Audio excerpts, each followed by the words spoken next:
Hey everyone, trying out something new today.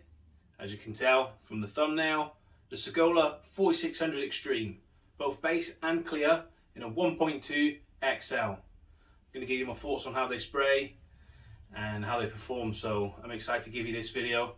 Also, if you're getting value, smash that like and subscribe, and it just helps YouTube with the algorithm. I've started to notice they're showing my videos to a lot more people, so let's keep it up, and hopefully I can help as many people as I can. Thanks. Here we go then. The Sagola 4600 Xtreme with the aqua air cap. It's a 1.2 XL.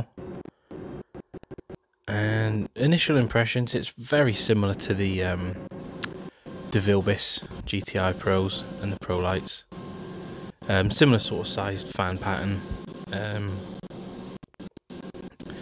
Feels kind of similar in the hand as well. The same sort of gun setup where the fan is, the fluid adjustment, and the air valve. So the layout of the gun's fairly similar.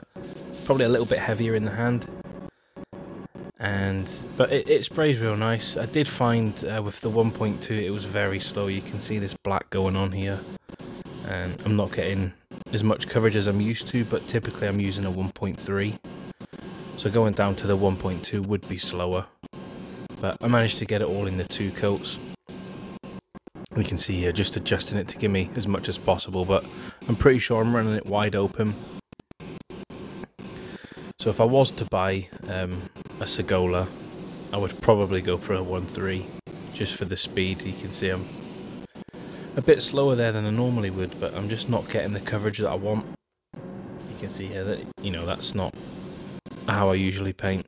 So a lot slower now on the second coat, just ensuring that I've got that right coverage, because I don't want to be getting into 3 or 4 coats, especially when it's supposed to be a coat and a half system with the Standox.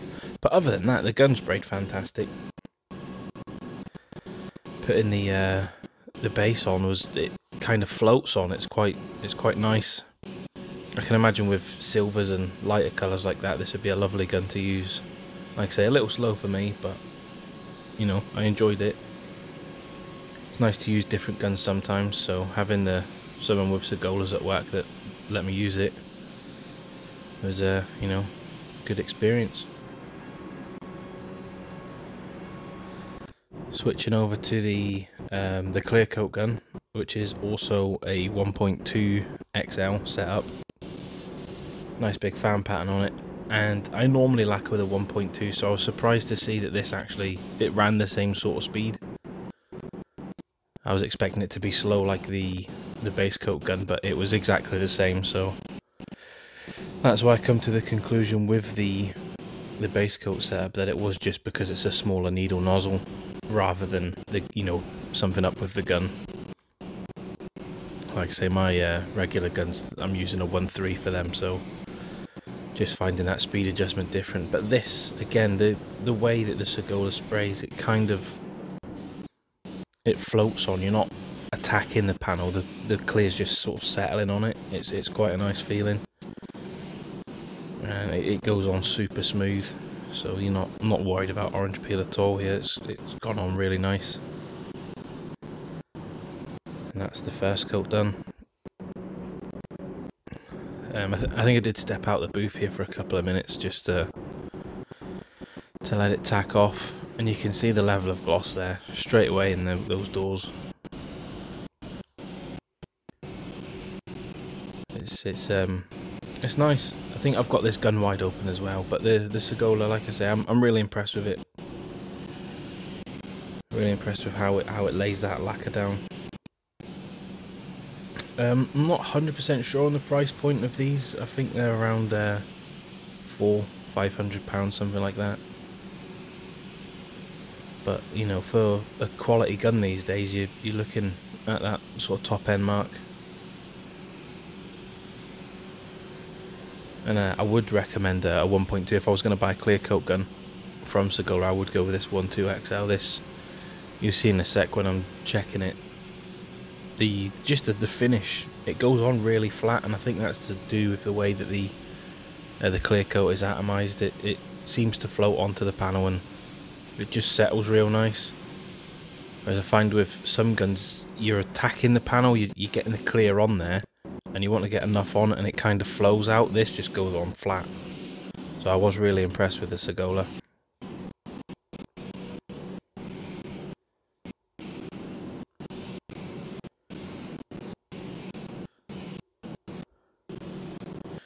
You'll notice here as well, I think there's a bit of fuzz stuck in the top. I'm looking around the back of the car to see if there's any loose tape. I spotted, if you look on the bonnet there, there's some tape on there, so I'll fish that out in a second. No problem, like a little dirt inclusion. I've had these before, I've done another video about pulling them out. So I'm just checking the with the back of the glove and getting down and looking up, and look at that finish. There's hardly any peel to it at all. It's gone on really well.